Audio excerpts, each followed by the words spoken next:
My twin sister convinced our parents to pay for her dream wedding by telling them I didn't want one, so I showed up to her rehearsal dinner with my own engagement ring. For 24 years, Celeste had been the golden child, while I lived in her shadow. She got the bigger bedroom, the newer car, the college fund that mysteriously doubled when mine stayed flat. Our parents had always favored her, not subtly, but with the kind of blatant preference that makes you question your own worth from childhood. The wedding lie was her masterpiece of manipulation. 6 months ago, when I'd casually mentioned wanting a small ceremony someday, she twisted my words into ammunition. She told our parents I thought weddings were outdated capitalist schemes designed to bankrupt families. She painted me as the cynical twin who'd rather spend money on backpacking through Europe than commitment ceremonies. She even claimed I'd called traditional marriage patriarchal nonsense during a family dinner I'd missed due to work. Mom and Dad bought every fabricated word. "We're so relieved one of you appreciates tradition," Mom had said, writing another $5,000 check for Celeste's venue upgrade. "Your sister has such bizarre ideas about romance." Dad nodded, adding an extra $1,000 for her dress alterations. At least we only have to pay for one wedding. The irony was suffocating. While they funded Celeste's fairy tale fantasy, I'd been quietly dating Fletcher, a gentle bookstore owner who collected vintage poetry and made me laugh until my sides ached. When he proposed during a thunderstorm last month, using his great-grandmother's Art Deco ring, I'd never felt more certain about anything in my life. We'd planned to announce our engagement at Sunday family dinner, but Celeste's rehearsal dinner invitation arrived first. Hand-calligraphed on cream paper, it felt like destiny presenting me with the perfect stage for revenge. I slipped the ring onto my finger and walked into the country club ballroom where Celeste held court in her flowing blush rehearsal dress. Crystal chandeliers cast romantic shadows across tables draped in silk and adorned with orchids that probably cost more than my monthly rent. The room fell silent as I approached her table, my heels clicking against marble floors. "Congratulations on tomorrow," I said sweetly, extending my left hand so the diamond caught the candlelight. "I have some exciting news to share too." Celeste's face drained of color. "When did this happen?" 3 weeks ago. Funny thing about weddings, turns out I do want one after all. I smiled at the stunned faces surrounding us. Fletcher and I are thinking spring ceremony, something intimate and meaningful. Our parents stared in complete shock. Dad's face cycled through confusion, realization, then something much darker. Mom gripped her wine glass so tightly her knuckles went white. "But you said she was anti-marriage," whispered our cousin Delilah, loud enough for half the room to hear. The entire wedding party turned to stare at Celeste. Her fiancé Garrett looked between us, clearly sensing the dangerous undercurrent, but not understanding its source. Celeste's bridesmaids exchanged uncomfortable glances. "This is supposed to be my night," Celeste hissed through clenched teeth. "And tomorrow is yours too," I replied calmly. "I'm just sharing some happy news with family." But as I watched our parents' expressions shift from shock to cold calculation, I realized my announcement had done more than expose Celeste's lies. The way Dad's jaw tightened, how Mom's eyes narrowed as she studied my ring, something was terrifyingly wrong. Later, as guests mingled awkwardly around the dessert table, Garrett pulled me into the empty coat check room. "There's something you need to know about tomorrow," he said, his voice barely audible. "Something Celeste doesn't even know yet. Something I just discovered tonight." My blood turned to ice. Garrett's hand shook as he pulled out his phone, scrolling frantically through messages. The coat check room felt claustrophobic, hangers pressing against my back as he leaned closer. "Your parents approached me 3 months ago," he whispered. "They said Celeste needed someone stable, someone who could handle her impulsiveness." I stared at him. "What are you talking about?" He showed me his phone, bank statements, wire transfers, all from my parents' joint account. "They've been paying me," he said, his voice cracking. $50,000 to propose. Another 100 if I went through with the wedding. They said it was an investment in Celeste's future. The room spun. "You're lying." "I wish I was." His face was gray with shame. "I needed the money. My mom's medical bills. I convinced myself it wasn't that bad. That I could learn to love her." I grabbed his phone, scrolling through the messages. Dad's contact name was listed as business partner. The texts were clinical, transactional, updates on the wedding timeline, discussions about managing Celeste's expectations, and ensuring long-term stability. "But tonight," Garrett continued, "when your dad saw your ring, he pulled me aside. He wants to double the wedding payment if I can convince you to break up with Fletcher before the ceremony." My knees buckled. "What?" He said having both daughters married to suitable men would solve the family's succession problem. He called Fletcher a nobody who'd never amount to anything. The pieces clicked into place with sickening clarity. This wasn't about love or tradition. This was about control. About ensuring both Celeste and I ended up with men who could be bought, men who would keep us exactly where our parents wanted us. "Garrett," I whispered, "are you going to do it? Take the money?" He stared at the floor. "I don't know. I came here planning to. But seeing how they've treated you, how they've lied about everything," he looked up at me with desperate eyes. "What kind of family buys their daughters' husbands?" Before I could answer, the coat check door burst open. Celeste stood there, her rehearsal dress wrinkled, mascara smeared down her cheeks. "I heard everything," she sobbed. "Every goddamn word." Garrett stepped toward her. "Celeste, I can explain." "Explain what?" she screamed. "That you never loved me? That my own parents had to pay someone to marry me? That I'm so worthless even my twin sister gets genuine love while I get a bought and paid for husband?" The three of us stood frozen in the tiny room, 24 years of family dysfunction imploding around us. Through the door, I could hear the rehearsal dinner continuing. Laughter, clinking glasses, toasts about love and forever. How long have you known? Celeste asked me, her voice hollow. I just found out. I swear. She laughed bitterly. Of course you didn't know. Perfect Fletcher with his perfect proposal and his perfect antique ring. You get the fairy tale while I get the transaction. Celeste, no. She wiped her face with the back of her hand, smearing makeup across her cheek. You want to know why I lied to Mom and Dad about you hating weddings? Because I was desperate. Because every guy I've ever dated has left me for someone prettier, someone smarter, someone more interesting, someone like you. The pain in her voice cut through my anger. For the first time, I saw past the golden child facade to the insecurity underneath. So, when Garrett proposed, she continued, I couldn't believe it. Finally, someone who chose me first. I would have done anything to keep that feeling, even if it meant stealing your wedding fund. Garrett reached for her hand, but she jerked away. Don't touch me. Don't you dare touch me with hands our parents have paid for. The money doesn't matter, he said desperately. I love you now, these past few months. Love me? Celeste's voice rose to a shriek. You love the $50,000. You love the $100,000. You probably love the bonus Dad just offered you to break up my sister. Through the door, the dinner sounds grew quieter. People were starting to notice the commotion. I grabbed both of their arms. We need to figure this out, together. Figure what out? Celeste demanded. How to save my sham wedding. How to pretend this whole family isn't completely fucked up? No, I said firmly. How to make them pay for what they've done. Celeste stared at me. What are you talking about? An idea was forming in my mind. Dangerous and satisfying and perfectly suited to our parents' manipulation. You said you heard everything. Did you record it? She nodded slowly, pulling out her phone. I started recording when I saw you two disappear. I thought you were having an affair. Play it back. We huddled around her phone, listening to Garrett's confession in tinny audio. Every damning detail was there. The payments, the terms,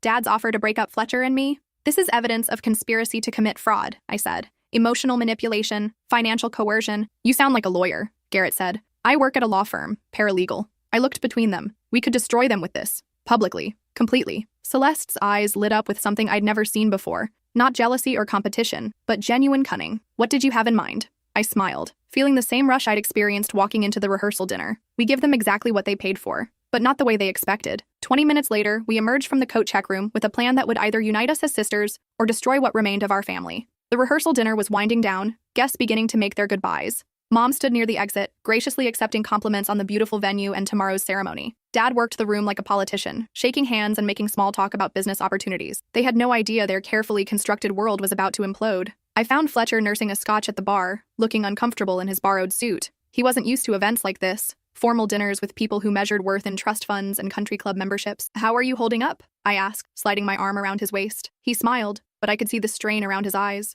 Your dad cornered me earlier. Asked a lot of questions about my prospects and long-term financial planning. My stomach clenched. Dad's fishing expedition had started early. What did you tell him? That I love you and I'll spend the rest of my life making you happy. He shrugged. He didn't seem impressed. I kissed his cheek. You're perfect. Don't let anyone tell you otherwise. Across the room, I caught Celeste's eye. She was standing next to Garrett, both of them wearing forced smiles as his groomsmen told embarrassing stories. She gave me an almost imperceptible nod. It was time. I walked to the center of the ballroom and tapped my champagne flute with a knife. The sound cut through the conversations, drawing everyone's attention. Excuse me, I called out, projecting my voice the way I'd learned in college theater. I'd like to say a few words before everyone leaves tonight. Mom looked alarmed. Sweetheart, this isn't really the time. Actually, it's the perfect time. I smiled broadly at the assembled guests. Aunts, uncles, family friends, business associates, all the people whose opinions mattered to my parents. I wanted to share some wonderful news with everyone here tonight. Dad stepped forward, his face darkening. We can discuss family matters privately? Oh, but this affects everyone. I gestured to Fletcher, who looked confused but joined me in the center of the room. You see, Fletcher and I are engaged, as I announced earlier.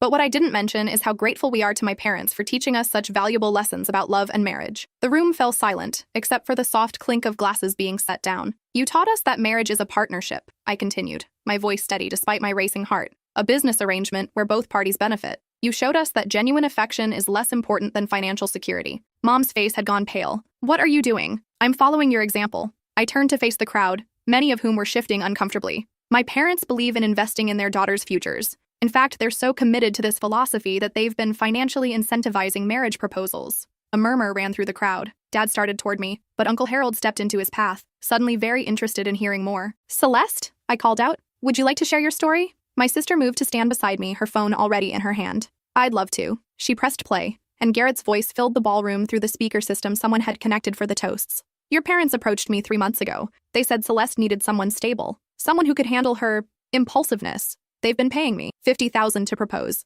Another 100 if I went through with the wedding. The reaction was immediate and explosive. Gasps, exclamations, the scrape of chairs as people stood up. Aunt Margaret nearly fainted, gripping her husband's arm for support. But the recording wasn't finished. Dad's voice came through next, captured when Garrett had pocket-dialed during their conversation. Having both daughters married to suitable men would solve the family's succession problem. That Fletcher character is a nobody who'll never amount to anything. The room erupted. Voices rose in shock and outrage. I saw several family friends pull out their phones, no doubt texting others who hadn't attended. This would be all over our social circle by morning. Mom pushed through the crowd toward us, her face a mask of fury and panic. "Turn that off right now." "Not yet," Celeste said calmly. "There's more." The recording continued with Dad's offer to double Garrett's payment if he could break up Fletcher and me before the wedding. By the time it finished, the silence in the room was deafening. Fletcher stared at me in shock. "Your father tried to pay your sister's fiancé to break us up?" "Among other things." I took his hand, drawing strength from his solid presence beside me. Dad finally found his voice. "This is absurd. You're taking things completely out of context." "Context?" Celeste laughed, a sound sharp enough to cut glass. "What context makes bribing someone to marry your daughter acceptable?" Garrett stepped forward, his face red with shame and anger. "I gave back the money, all of it, tonight." He pulled a cashier's check from his pocket, waving it in the air. "I won't be bought." The crowd pressed closer, hungry for every detail of the unfolding drama. Dad's business associate, William Chen, spoke up from the back of the room. "Robert, is this true? Did you really pay this young man to marry your daughter?" "It's a misunderstanding. It's fraud." I cut him off. "Emotional manipulation at best. At worst, it's conspiracy to commit multiple forms of legal and financial misconduct." Mom grabbed my arm, her nails digging into my skin. "You're ruining everything. Your sister's wedding, our reputation, our family." "No," I said, pulling free. "You ruined it the moment you decided to treat your daughters like commodities to be traded." Fletcher stepped protectively beside me. "Sir," he addressed my father, "I don't care about your money or your opinion of my prospects. I love your daughter, and I'll marry her whether you approve or not." "How noble," Dad sneered. "Easy to say when you're getting a trust fund baby." "Trust fund?" I laughed. "What trust fund? You spent my college money on Celeste's car. You spent my wedding fund on her engagement party. The only thing I'm getting from this family is trauma and abandonment issues." The truth hit the room like a physical blow. Several relatives who had witnessed the favoritism over the years nodded grimly. Others looked genuinely shocked to learn how completely our parents had failed both daughters in different ways. Celeste moved to stand on my other side. For the first time in our lives, we were truly united. "So here's what's going to happen," she announced. "Tomorrow's wedding is canceled. The deposits are forfeit. The flowers can be donated to the hospital, and the catering can feed whoever wants to show up for a very expensive lunch." "You can't do that," Mom whispered. "The contracts are all in my name," Celeste said. I checked, and since the marriage was procured through fraud, I have legal grounds to void everything. Dad's face was purple with rage. "You ungrateful, spiteful—" "We're not finished," I interrupted. "Celeste and I have decided to plan our own weddings. Together, without any financial assistance from you whatsoever. And without your attendance," Celeste added. "Neither of you are welcome at our ceremonies." The finality of it hit everyone at once. The gasps from relatives, the shocked expressions, the realization that they were witnessing the complete dissolution of a family. "You'll regret this," Dad said, his voice low and dangerous. "Both of you. You have no idea how hard life is without family support." Fletcher squeezed my hand. "Actually, they do know. They've been living it their whole lives." The aftermath was swift and brutal. By the next morning, the story had spread throughout our entire social circle. The canceled wedding became the scandal of the season, with speculation ranging from reasonably accurate to completely insane. Some people blamed Celeste for being materialistic. Others condemned our parents for their manipulation. Most were simply thrilled to have front row seats to such spectacular family drama. Mom and Dad tried damage control, claiming the recording was taken out of context and that we were having emotional breakdowns. But too many people had witnessed the rehearsal dinner confrontation firsthand. The story held together too well to be dismissed. Aunt Margaret called the morning after, her voice shaking with rage. "I knew your parents favored Celeste, but this is sick. How could they treat you both like chess pieces?" Uncle Harold was more direct. "Your father's always been controlling, but buying husbands? That crosses lines I didn't even know existed." The business fallout was immediate. Dad's company, built on trust and relationship management, began hemorrhaging clients. Who wanted to work with someone who manipulated his own daughter's lives so callously? The professional network that had taken him decades to build crumbled within weeks. Mom fared worse socially. Her position on various charity boards became untenable when the other women realized she'd been presenting herself as the perfect mother while orchestrating her daughters' lives like some Victorian patriarch. The quiet disinvitation from social events started within days. Meanwhile, Celeste and I discovered something remarkable. We actually liked each other. Without the competition our parents had fostered, without the constant comparisons and manufactured rivalry, we found we had more in common than either of us had realized. We both loved terrible reality TV shows and expensive wine we couldn't afford. We both carried the same wounds from years of conditional love and emotional manipulation. 3 weeks after the rehearsal dinner catastrophe,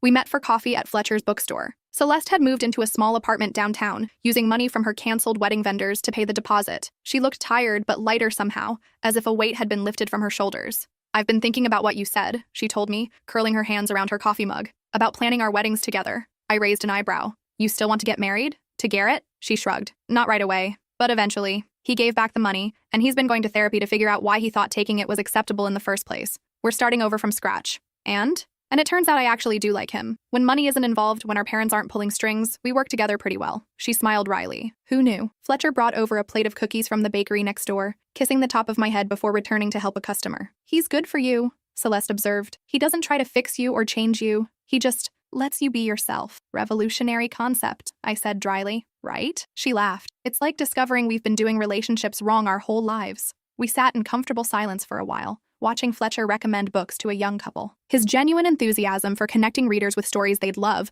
was part of what had drawn me to him initially. "I owe you an apology," Celeste said suddenly. I looked at her in surprise. "For the wedding fund thing. For lying about you not wanting to get married. For 24 years of treating you like competition instead of my sister." Her voice was steady, but her hands trembled slightly. "I was so desperate to be the favorite that I never realized how much it was costing both of us." "You were the favorite," I pointed out. "Was I?" She laughed bitterly. "They manipulated me just as much as they manipulated you. They just used different methods. You got neglect and criticism. I got pressure and unrealistic expectations. Either way, we both ended up damaged." I considered this. It was true that Celeste had always seemed stressed beneath the perfectionism. The straight A's, the flawless appearance, the constant need to exceed expectations. Maybe that had been its own kind of prison. "They really fucked us up, didn't they?" I said. "Spectacularly." She raised her coffee mug in a mock toast to overcoming our parents' psychological warfare. I clinked my mug against hers. To being actual sisters instead of rivals. To planning weddings they'll never get to see. To marrying people who chose us instead of being paid to. We dissolved into laughter. The kind of hysterical giggles that come from recognizing the absurdity of your own life. Other customers glanced over curiously, but we didn't care.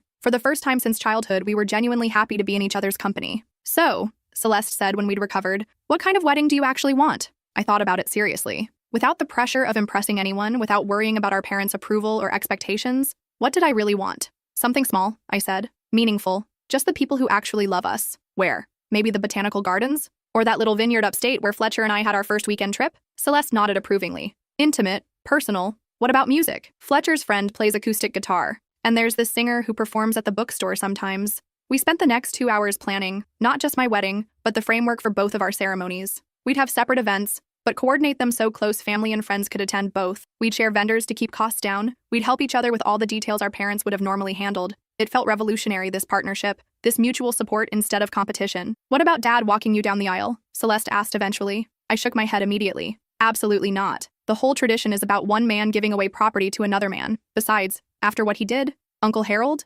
Maybe. Or maybe no one." I considered it. "Maybe I'll walk myself down the aisle. I'm not anyone's property to be transferred." Celeste smiled. "I love that. What if I walk myself too? We could both break that tradition." "Or," I said, struck by sudden inspiration, "what if we walk each other? At both ceremonies. Sisters giving each other away to the people they love." Her eyes filled with tears. "That's perfect." Planning 2 weddings without family money or assistance turned out to be an education in creativity and compromise. But it was also the most fun either of us had experienced in years. We discovered that when you're not trying to impress anyone, weddings become much more about celebration and much less about performance. My botanical garden ceremony would feature wildflowers and candlelight. Celeste's vineyard wedding would have string lights and local wine. Both would cost a fraction of what our parents had budgeted for her original extravaganza. Fletcher threw himself into the planning with characteristic enthusiasm, researching photographers and calling in favors from other small business owners. Garrett proved surprisingly useful as well, using his connections in the hospitality industry to secure vendors at reduced rates. "Maybe this is how it should have always been," Celeste mused one evening, as we addressed invitations by hand.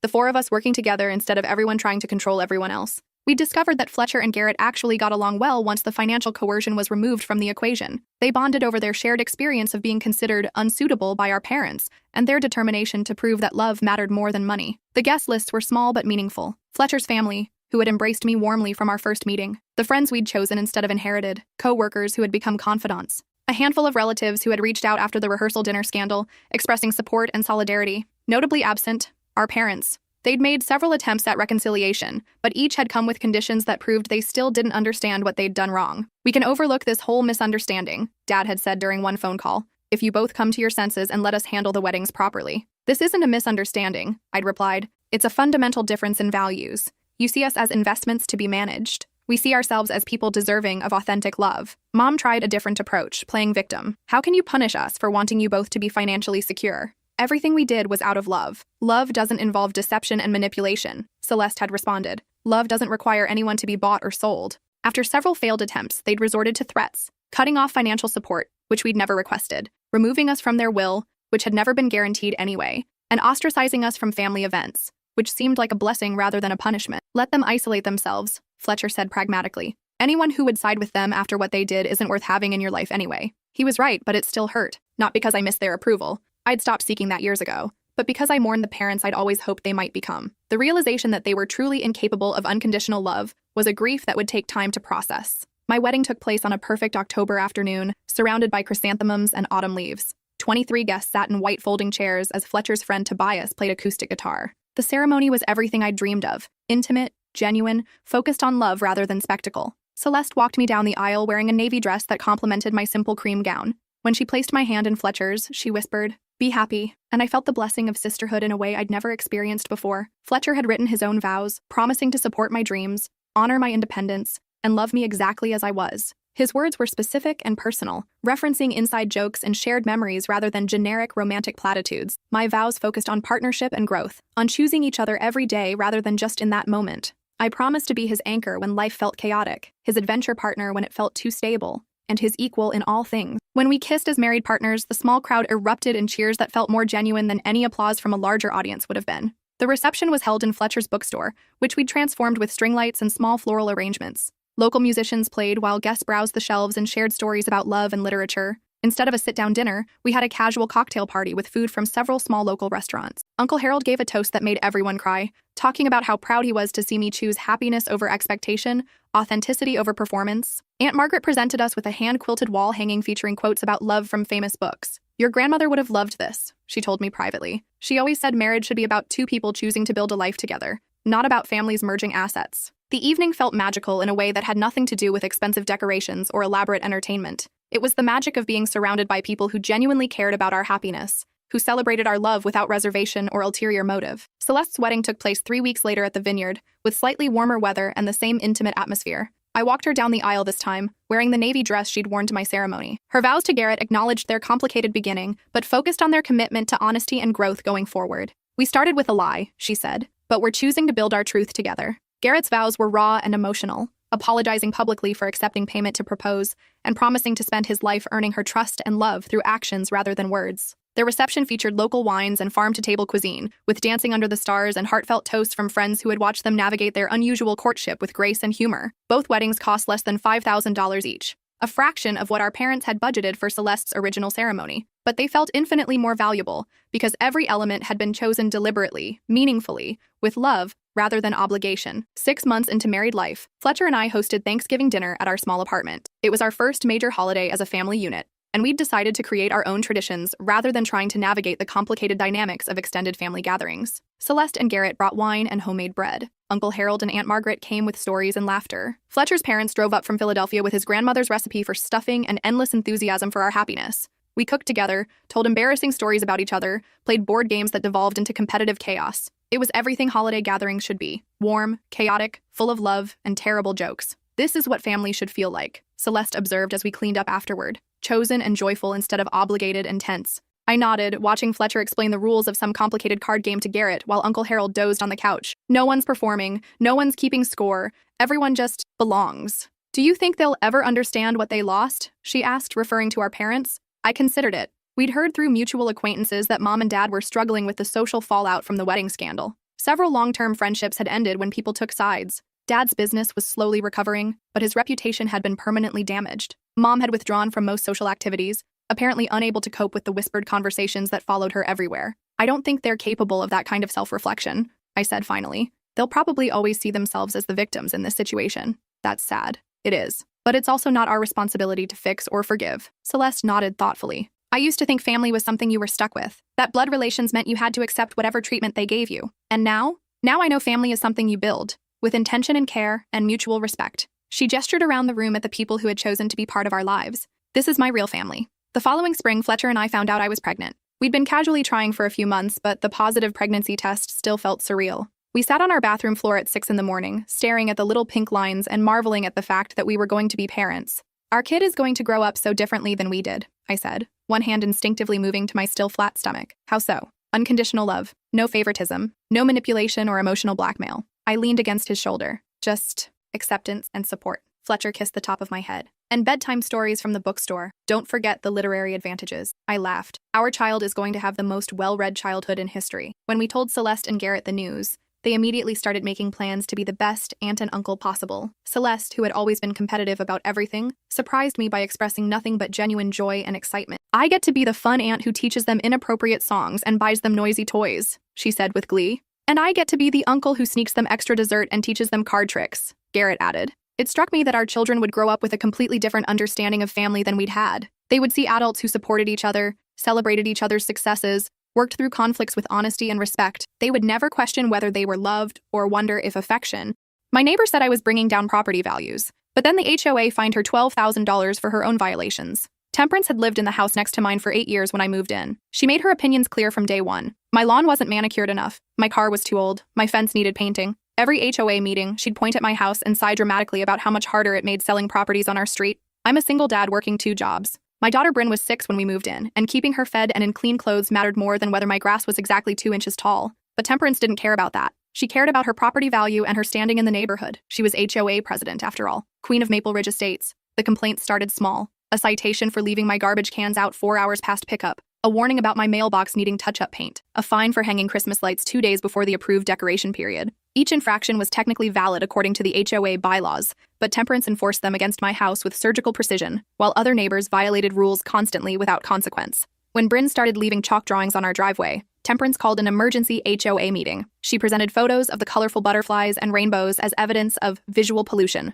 The board voted to ban sidewalk chalk. My 8-year-old daughter cried for 3 days. That's when I started paying attention. I began documenting everything: photos, timestamps, measurements. I walked the neighborhood with a notebook, recording what I saw. It took 6 months to build my case, but what I found was remarkable. Temperance's immaculate property, the one she constantly referenced when criticizing mine, violated 47 different HOA bylaws. Her shed was 3 inches too tall. Her fence extended 6 inches onto HOA common property. She'd installed a satellite dish without approval. Her landscaping included prohibited plant species. She'd repainted her house trim a shade not on the approved color palette. She was running a home business without proper permits, hosting yoga classes in her garage 5 times a week. Her surveillance cameras pointed at the street, violating privacy regulations. And perhaps most damning, she'd built a decorative pond that exceeded size restrictions by 14 square feet. I compiled everything into a folder with photographs, measurements, and direct citations from the HOA bylaws. Then I attended the monthly meeting. Temperance began by proposing new fines for neglectful homeowners. She glanced at me significantly. Before she could continue, I raised my hand and requested the floor for a compliance report.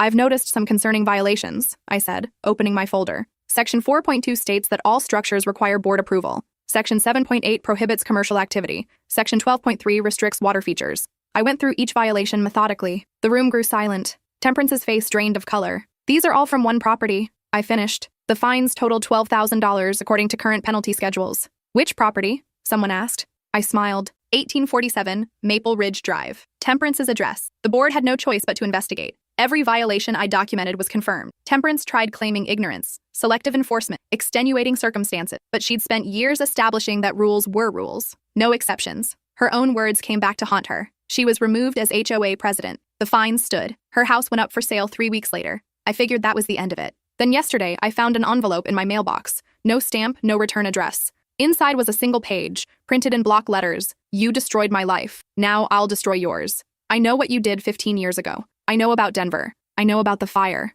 My hands started shaking. Nobody here knew about Denver. Nobody could know. I'd been so careful. This morning, Bryn showed me a photo someone slid under our door during the night. It showed a much younger me, standing in front of burning wreckage, holding something I'd hoped was buried forever. The photo was grainy but unmistakable. I was 23 in that picture, wearing my old construction company jacket, and in my arms was a metal gasoline canister. Behind me, the warehouse was engulfed in flames, orange light reflecting off my face. The timestamp in the corner read 2:47 a.m. June 14th. I hadn't seen that image in 15 years. I thought all copies had been destroyed. Bryn stood in my bedroom doorway, holding the photo with both hands like it might bite her. Dad, what is this? Nothing, sweetheart. Just old work stuff. There's a fire, and you're holding... I said it's nothing. My voice came out sharper than I intended. She flinched. I'd sworn I'd never snap at her like my father had snapped at me, like he'd snapped at my sister before the accident, before everything fell apart. I'm sorry, Bryn. I'm just tired. Go get ready for school. She left without another word, and I heard her bedroom door close with a soft click that felt worse than a slam. I sat on my bed, staring at the photo. My mind raced through every possibility. How did Temperance get this? Who else had she told? What exactly did she know?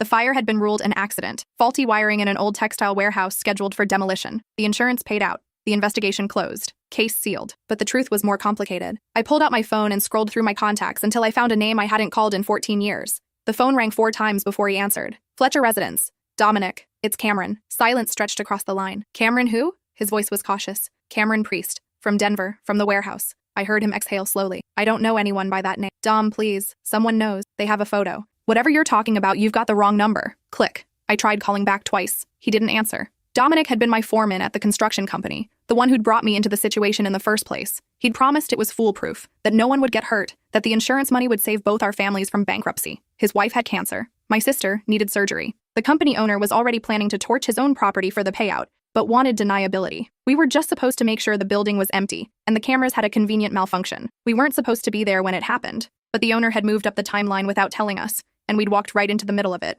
The owner died in the fire, heart attack from the smoke, the coroner said. By the time firefighters arrived, Dominic and I had already fled the scene. Only one security camera had been offline during the event, the one we'd disabled. Another camera across the street, one we hadn't known about, had captured everything. A police detective named Garrison had found us 3 days later. He'd shown us the footage, watched our faces drain of color, then made us an offer. The owner's family was fighting over the insurance payout. If we testified that we'd seen the owner smoking near flammable materials earlier that week, if we supported the accidental fire narrative, Garrison would make the security footage disappear. The man's dead, Garrison had said. His family gets their money. Nobody has to know what really happened. You two walk away clean. We'd taken the deal. We'd lied under oath. The case closed as an accident. Garrison retired 6 months later with a significant increase in his pension fund. I'd always suspected the owner's family had paid him off to ensure the ruling. I'd moved away from Denver within the year, changed jobs, started over. I'd tried to bury it. I'd convinced myself I had, but the past doesn't stay buried. It just waits. I drove Bryn to school in silence. She stared out the window, her backpack clutched in her lap.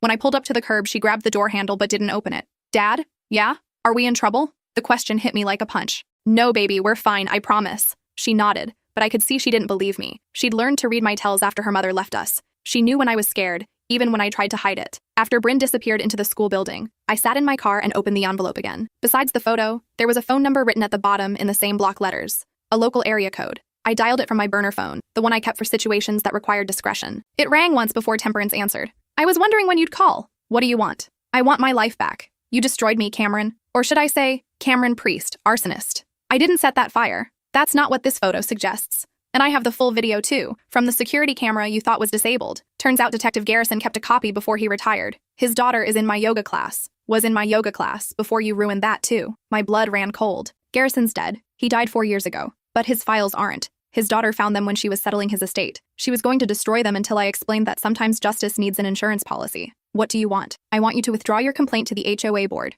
I want you to admit you falsified those documents. I want you to move out of Maple Ridge Estates within 60 days. That's it? No. I also want $50,000 for my pain and suffering, for the damage you've caused to my reputation. I don't have that kind of money. Then you better find it.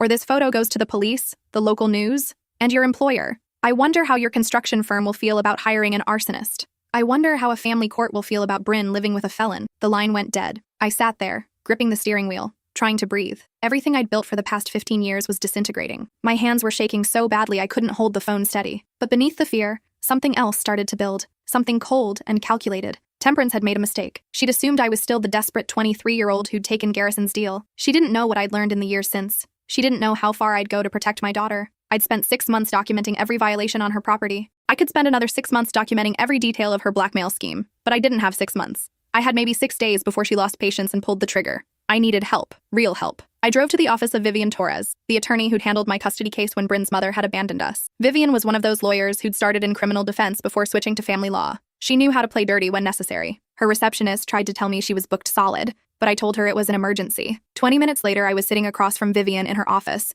the photo spread out on her desk. She studied it without touching it, her expression neutral. Tell me everything. So I did. The warehouse, the fire, Garrison's deal, the testimony, the sealed case, Temperance's blackmail. When I finished, Vivian leaned back in her chair and steepled her fingers. First question, did you set that fire? No. Did you know it was going to happen? Not that night. We thought it was scheduled for 2 weeks later. But you knew it was going to happen eventually. I nodded. So you were complicit in insurance fraud and conspiracy to commit arson, even if you didn't light the match. The statute of limitations is 15 years in Colorado for insurance fraud. You're right at the edge. But more importantly, you perjured yourself in the investigation. There's no statute of limitations on that if it's connected to a death, and someone did die in that fire. My stomach dropped. What do I do? Honestly, you're in a corner. If this goes public, you're looking at criminal charges, civil liability, and losing custody of Bryn. Your ex-wife would have grounds to file for full custody, even though she hasn't seen Bryn in 4 years. So I pay Temperance. That's one option, but blackmail doesn't end with one payment. She'll bleed you dry. What's the other option? Vivian smiled, but it wasn't warm. We flipped the script.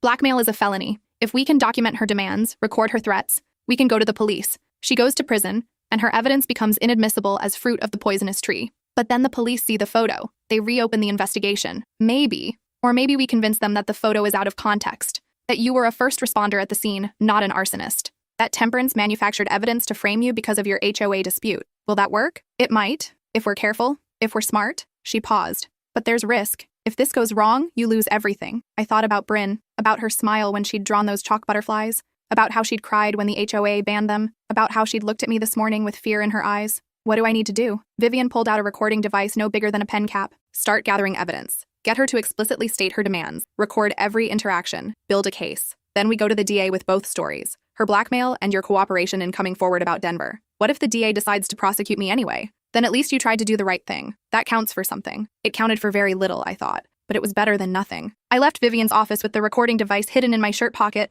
and a script memorized for my next conversation with Temperance. The plan was simple. Get her to repeat her demands on tape. Make her feel confident. Let her get sloppy. But when I got home, I found something that changed everything. Bryn was sitting on the front porch, home early from school. Her face was tear-stained and her hands were clenched in her lap. What happened? Why aren't you at school? Mrs. Patterson called me to the office. She said someone sent an email to the school board. About you. About a fire. My vision blurred at the edges. What did the email say? That you were under investigation for arson. That I wasn't safe living with you. Mrs. Patterson said she had to call child services. They're coming to the house tomorrow to talk to both of us.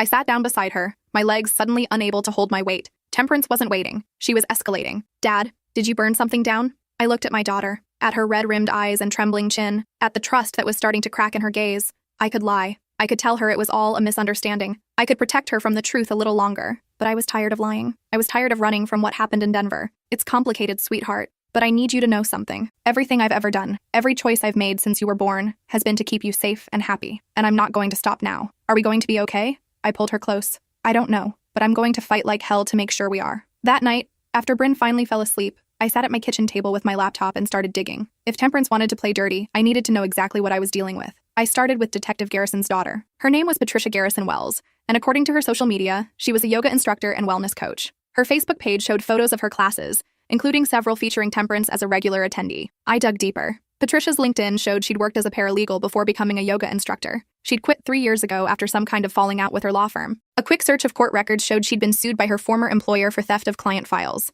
The case had been settled out of court. Interesting. I kept searching. Patricia had filed for bankruptcy 2 years ago. She'd lost her house to foreclosure. She'd been sued by 3 different creditors. She needed money. Temperance had found someone desperate. But there was something else. Patricia's father, Detective Garrison, had died in a car accident. Single vehicle collision. He'd driven off a bridge in the middle of the night. The official report said he'd fallen asleep at the wheel. No alcohol in his system. No signs of foul play. But the accident had happened exactly 1 week after the warehouse owner's son had been arrested for insurance fraud in an unrelated case.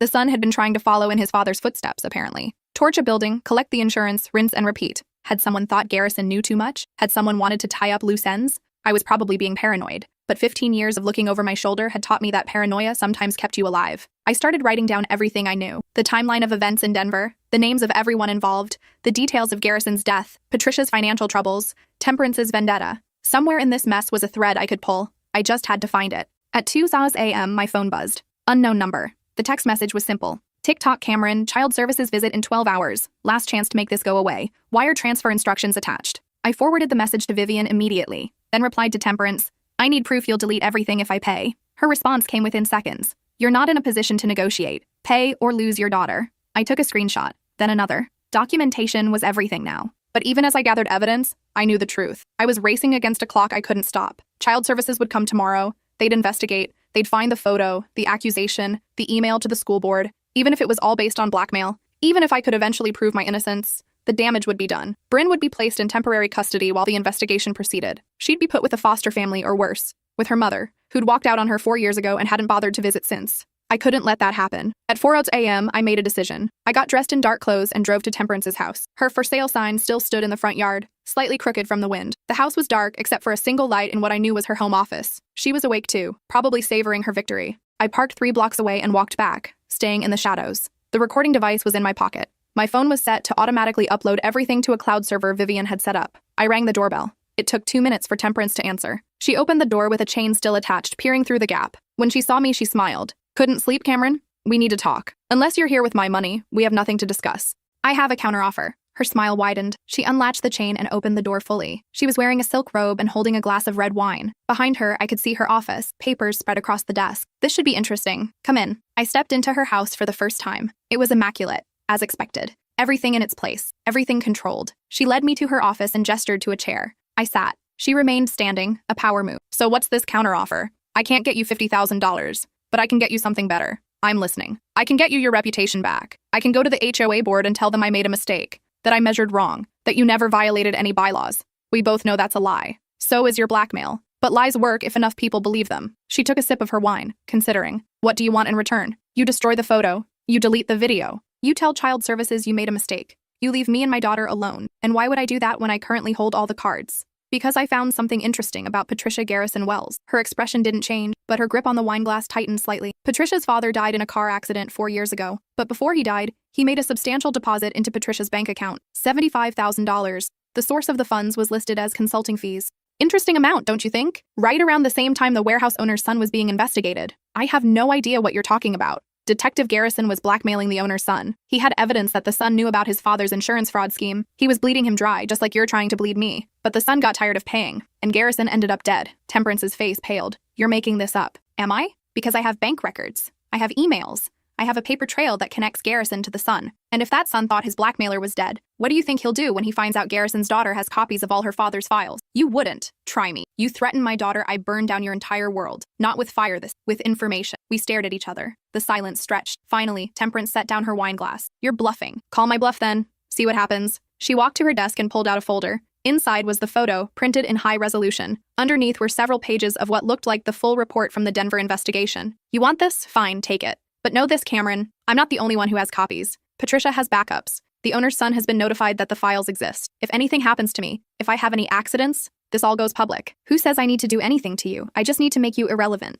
I pulled out my phone and opened an email. 30 minutes ago, I sent a full confession to the Denver DA. I detailed everything that happened at the warehouse. The conspiracy, the lies, the cover-up, Detective Garrison's involvement, the blackmail scheme, all of it. Temperance's face went white. You what? I also sent copies to the FBI field office in Denver, the Colorado Bar Association, and 3 different journalists who specialize in police corruption. By morning, this is going to be a very big story. And your blackmail scheme? That's going to be part of it. You're insane. You just confessed to a felony. Multiple felonies, actually. But here's the thing. I'm cooperating. I'm coming clean. I'm throwing myself on the mercy of the court. And when they find out you were using evidence from a corrupt cop to blackmail me, you're going down too. I didn't know Garrison was corrupt. Prove it. Because from where I'm sitting, you knowingly used illegally obtained evidence to extort money from me and interfere with a child custody arrangement. That's blackmail, witness tampering, and about 6 other charges I can't remember because I'm not a lawyer. She grabbed the desk to steady herself. This will destroy you. Maybe. But it'll destroy you too. And I'm willing to lose everything if it means my daughter stays safe from people like you. I stood up and walked to the door.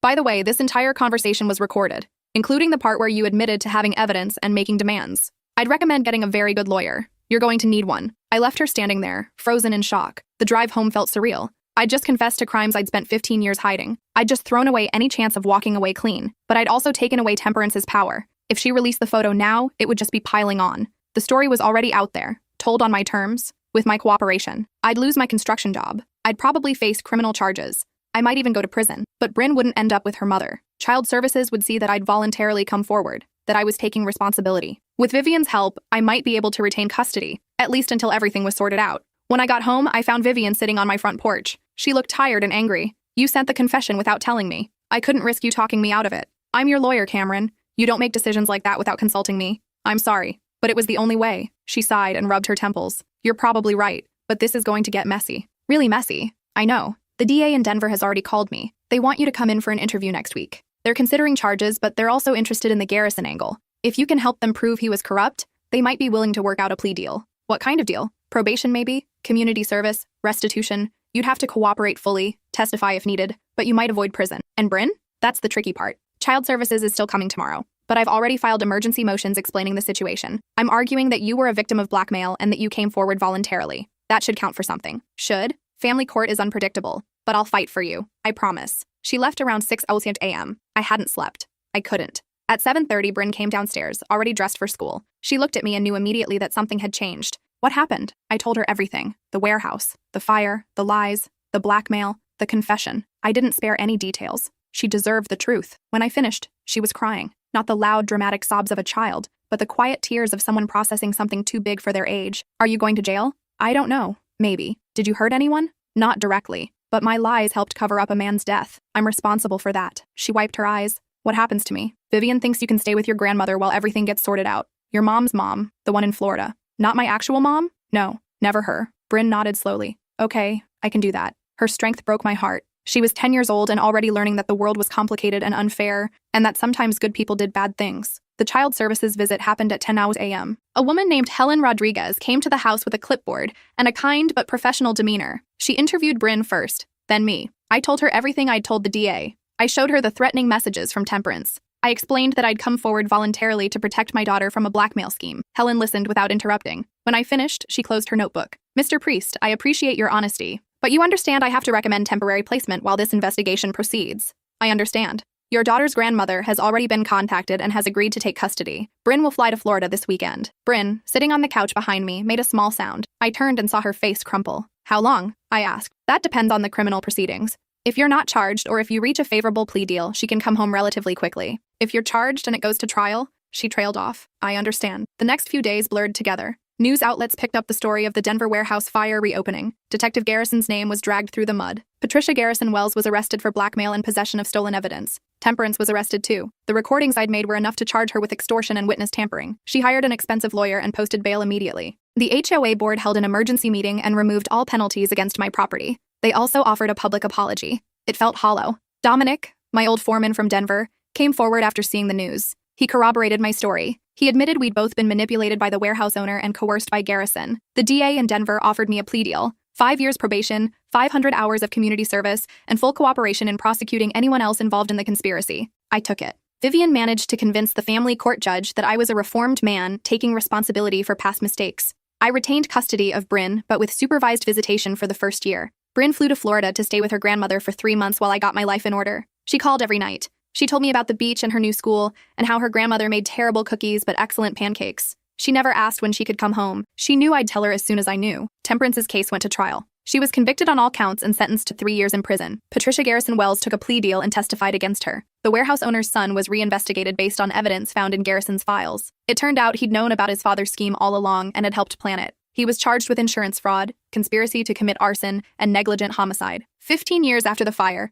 the truth finally came out. 3 months after everything started, Bryn came home. I picked her up at the airport, and she ran to me like she was 6 years old again, not 10. She wrapped her arms around my waist and wouldn't let go. I missed you so much, Dad. I missed you too, sweetheart. We drove home together. She chattered about Florida and her grandmother and all the things she wanted to show me, but as we pulled into our driveway, she went quiet. Temperance's house was empty now. A sold sign had replaced the for sale one. Who bought it? Bryn asked. A nice family with 3 kids. They asked if we had any recommendations for good sidewalk chalk brands. She smiled. Did you tell them Rainbow Sparkle? Obviously. We got out of the car and walked up to our front door. Someone had left a package on the porch. Inside was a box of Rainbow Sparkle sidewalk chalk and a note. Welcome to the neighborhood. We heard your daughter is an artist. Bryn looked up at me with tears in her eyes. Can I draw on the driveway? Every single day. She spent the rest of the afternoon covering our driveway in butterflies and rainbows and flowers. The new neighbors came over to introduce themselves. Their kids joined in the drawing. I sat on the porch steps and watched. For the first time in 15 years, I felt something close to peace. The past would never truly disappear. I'd carry the weight of what happened in Denver forever,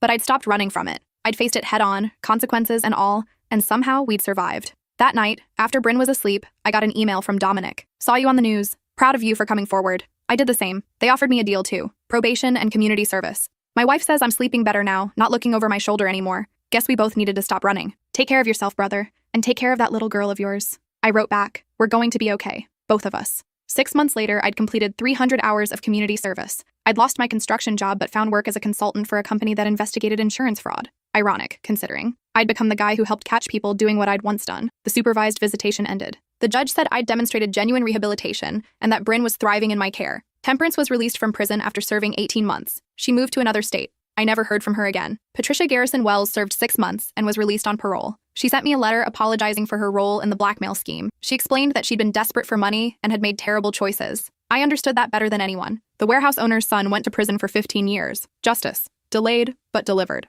On the anniversary of the Denver fire, I took Bryn to visit the site where the warehouse had stood. It was a parking lot now, nothing indicating what had once happened there. "Why did we come here?" she asked. "Because sometimes you need to face the things that scare you. This place has haunted me for 15 years, but it doesn't own me anymore. Does that mean we can go home now?" "Yeah, sweetheart, we can go home." 2 years after everything fell apart, I stood in front of the HOA board for the final time. They'd asked me to serve as president after the previous leadership resigned in the wake of the temperance scandal. I declined politely. "I'm not interested in power. I'm just interested in keeping this neighborhood a place where kids can draw on their driveways and families can live without being harassed for minor violations." They thanked me for my service and revised the HOA bylaws to be less punitive and more focused on community building. Bryn is 12 now. She still draws on the driveway. She's also taken up painting and wants to be an artist when she grows up. She knows the full story of what happened in Denver. She knows I'm not perfect, that I made mistakes, that I'm still working to make things right. But she also knows I'll always fight for her, always protect her, always choose her. Last week she asked if we could get a dog. The HOA bylaws technically required approval for pets,